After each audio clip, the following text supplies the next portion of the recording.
So digital transformation for our customers happens across multiple dimensions.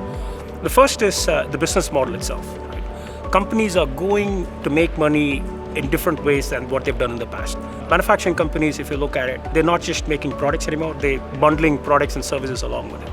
And if you look at the way any industry, right, it's going through a transformation about how they engage with their customers, how they generate revenue, and how they run their businesses.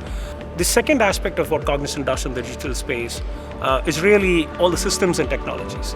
With cloud and a lot of the technologies around it, the world of the CIO has changed drastically, right?